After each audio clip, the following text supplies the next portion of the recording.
In the heart of Ohio, in a small town called Brookland, there stood a school that almost every kid in town attended, Brookland Middle. Kids ran through the hallways every morning, lockers slammed, sneakers squeaked, laughter echoed, and teachers repeated the same rules again and again.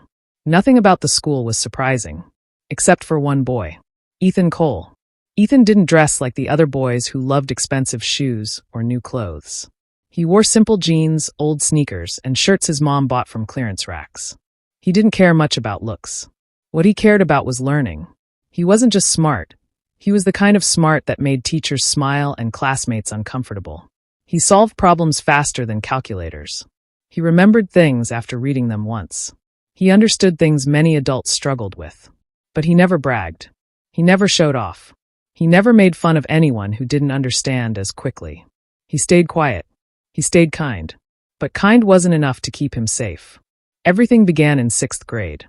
At first, kids simply avoided him. Whenever teachers asked questions, Ethan's hand shot up, and he gave the perfect answer. Some students rolled their eyes, annoyed that he always knew it. They didn't understand him. And sometimes people dislike what they don't understand. One day, during a math quiz, a boy named Carter whispered, "Dude, stop answering everything. You're making us look dumb." Ethan didn't know what to say. He only whispered back, "I'm not trying to." But kids already made up their minds.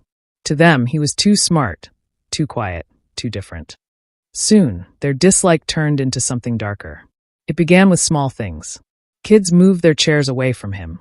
They whispered when he passed.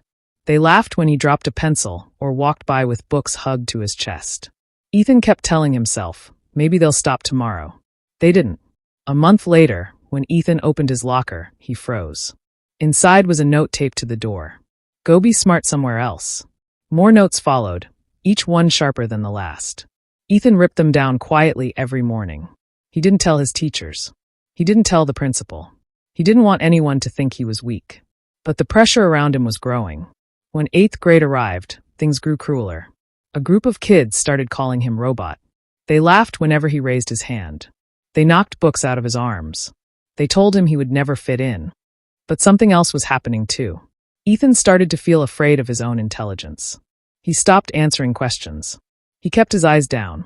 He tried to shrink himself. But no matter how quiet he became, the bullying didn't stop. Because they weren't angry at what he did. They were angry at who he was. His mother, Sarah, noticed the change. Ethan used to rush home to share what he learned.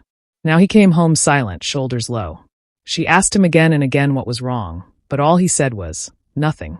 I'm fine." He wasn't fine. The turning point came when Ethan joined a statewide science fair. He'd worked for months on a project about storm prediction using simple household materials.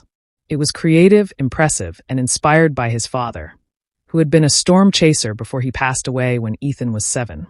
The project meant everything to him. But the night before the competition, some boys from his school, including Carter, slipped into the classroom where projects were stored. They tore Ethan's project apart. They smashed the pieces and tossed them behind the school dumpsters. The next morning, Ethan walked into the classroom, excited to present. And there it was. His table. Empty. His chest tightened. He couldn't breathe. His hands trembled. He felt something he rarely allowed himself to feel. Anger. Hurt. Betrayal. Kids murmured behind him. Maybe he finally messed up. Guess the genius wasn't so smart after all. Ethan walked out of the classroom and headed behind the school, where he found the broken pieces of his project lying in the cold morning light. For a moment, he just stood there, staring, feeling everything and nothing at the same time. Then he knelt down. Piece by piece, he picked up the materials. His fingers were cold and tears blurred his vision, but he refused to leave anything behind. He dragged the broken project inside and placed it gently on a desk. A teacher hurried over, shocked. "Ethan, what happened?" He simply shook his head. "I want to fix it. You don't have to do this. We can get you more time." "No," Ethan whispered. "I can't quit." He stayed silent as he worked. He didn't look at anyone. He didn't complain. Kids watched him quietly from their desks. Something inside them changed. For the first time, they saw a boy they never understood.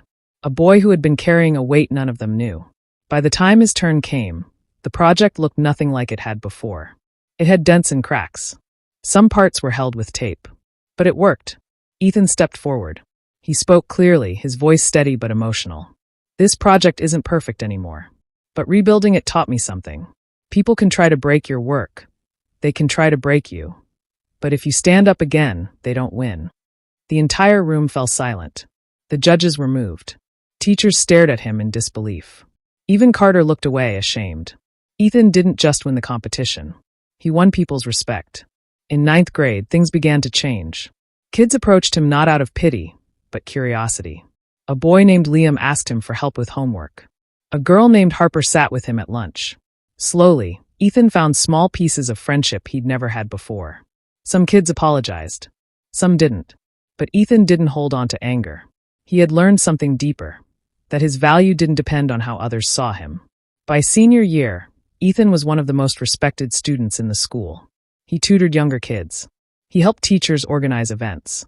He even won a national award for a research project that caught the attention of a major university. The same kids who once laughed at him now clapped for him at graduation. The same boys who once tore his project apart watched proudly as he gave the graduation speech. Ethan stepped up to the podium, looked out at the crowd, and said, "I used to think being different was a problem. But I learned that people only try to dim the light they see as too bright.